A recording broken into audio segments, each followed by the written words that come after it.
If you are learning how to pitch, or you are getting drift on your ball but not having break, or you're somebody that wants to learn how to be explosive and to get more from your body, we're going to do a broad overview of what it takes to be a great elite pitcher, starting with mechanics. Welcome back to a new year of the Weekly Dose. This month, we are partnering with the Alliance Fast Pitch and talking all things pitching. We're going to do a broad overview of all parts of what it takes to be a great elite pitcher. This first week, we're starting with mechanics and fundamentals. This is perfect topic for pitchers of all levels and ability to go back to the basics when they have just taken a break over Christmas. They're getting back into it and fine-tuning their mechanics. It's a great time if you've had a bad habit. The muscle memory isn't there. You're not pitching 4 or 5 days a week. So it's a good time to focus on it to break the bad habit. For beginning pitchers, it's a good time to think about all the things that are the non-negotiables in our mechanics. If you've watched some of my videos before, you know that I am a firm believer of 85% good mechanics is what you really need to have. And you're like, really? Like, you're not trying to perfect your motion? I'm not saying that you can't try to perfect it. Okay. What I'm saying is that if you turn on the TV, especially at the end of May, when it's regionals, super regionals, and the World Series, you are going to see elite pitchers, and they're all going to look different. Some are going to keep their hips open. Some are going to keep their hips closed. Some are going to have a weird delivery in the beginning of their pre-pitch, or their load is going to look funky, or they're going to have a little hop or a little replant to their pitching motion. And we're looking at that. We're saying they're different, but they're elite in what makes them that. So when I say 85% good mechanics, that's what I'm talking about. There's some non-negotiables out that we have to address. The purpose of our mechanics is to prevent injuries, to have maximum speed that our body will allow, and to be consistent. If we do things that keep our mechanics a little off, or certain body parts are going different directions at the same time, it's going to be hard for me to pitch the ball at the same spot 8 out of 10 times. So those are the 3 main parts of why our mechanics are important. We are going to discuss that. So we talked about our load. Our load is very important because when you start your pre-motion and get to that load position, it can help you or hurt you. And some people, it's just there. Like, it's not hurting them. They're not turning their foot to open up too early, but they're not getting what they can out of it. And we can watch some of the top pitchers in D1 softball, and the majority of them are going to have a great load. They're very powerful, but there's some that still could get some more out of it. Our load is a very important part of our pitch.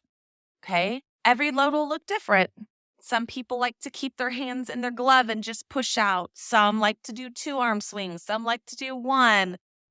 I would say that it fully matters.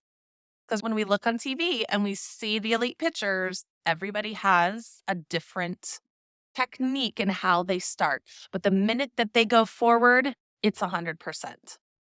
Another important part of our pitch that's a non-negotiable, and you are going to see the elite pitchers do this well, so well. When their front leg lands, it is working for them. If I'm a right-handed pitcher and I'm striding out with my left leg, when that leg lands, it's going to gather that load because I'm taking all my weight to that left leg, and you're going to see that leg straight. It's going to walk straight because it is pulling the entire right side of my body up.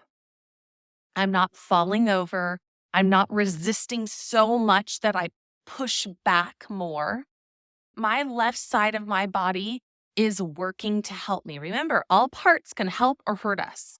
And so the most important part of our pitch is really the last part of our pitch. When we can land that left leg and be so strong with it and use the ground and push into the ground and lock that left leg up so it can pull my right side of my body to it, I'm going to have great speed. So if you're one of those pitchers out there being like, gosh, I just really want to throw harder, I want to get to this number this season, that is one of the key parts. You got to be able to explode off the mound to get speed. But when you land that left leg, it has got to be able to pull you up. You've got to be able to finish your pitch. That's what it helps you do. Talk about consistency. A lot of pitchers move over, they fall over here, they finish their pitch too much, or they fall back. They're not going to be consistent with what they're trying to tell the ball to do, especially if you have curveballs where you're having to be strong over there so you can pitch that ball and tell it to spin how you want it to spin. Last, that a non-negotiable is really focusing on our arm and our whip. This is where we're going to get some speed too. The whip is going to give us and tell our pitches where to go and what to do. So I incorporate it together. It's just our arm coming down and having this whip. We really want it to be loose. I'm not a pitching coach that focuses on ball completely up on the back side. I think naturally it'll be open. You see a lot of pitchers on TV, the ball's facing outwards. It's not all the way up to the sky until they get a little bit lower. But I want to make a key note. When you see these still shots of these elite pitchers who have this ball completely up, they're not throwing probably fastballs. They're going to be throwing curveballs or rise balls where we do have to get underneath the ball, and that's where you see that happening. So when we're talking about younger pitchers or that middle school pitchers and we're trying to fine tune in our fastball and get more speed with it, we're going to be inside the ball more. Now, does our elbow have a little bend to it? Absolutely, because that's going to create that whip. Another controversy topic is hello elbow versus fishing loose. Now, again, I don't teach the pitchers how to finish. I teach them how to release the ball the correct way, because if we can release the ball the correct way and that's their focus on their fingers, their arm is going to naturally go loose. Our arms hang in. We should relax in that position versus forcing it up. I was taught to force up. So if you watch me pitch, in my head, I was like, I have to get to this position because that was ingrained because I'm of that generation of this hello elbow thing. Really, I would whip that ball and use my fingers. My hand would turn over and then I'd come back here like, yep, here I am. But if you watch it, I get loose. I get real whippy. That's what we want to be at the end. The more whip that we have on the ball, the more relaxed you're going to be and the harder your pitch is going to be because you're not pushing it. Another part that goes with this whip that's a really key part is where you're releasing that ball. At the elite level, you're going to be releasing the ball really close to that back hip. It's right in front of it. And you're going to feel your arm brushing. I used to be like getting a rash because you're so close and that's just creating that whip. That's that coming down, your ball's over your toes, so it's close to your body where you can have that maximum speed. Now, some pitchers, they hold on to the ball a little bit longer. We have pitchers in the college level that do this. They're holding the ball a little bit further, like belly button to their front leg. And that is just taking away speed. To get the maximum speed, I always tell my pitchers, we're going to pitch top to bottom. That's our whip. We don't want to come here and then create a pitch a little bit off this top to bottom. When we do that, we start to push the ball a little bit and we lose the speed. So working a ton of drills on your whip, you can find a ton online. That is key to getting maximum speed. So if I have to go back and say, what are the top 3 things I want for you pitchers this spring to work on? I think it's really to dissect your load.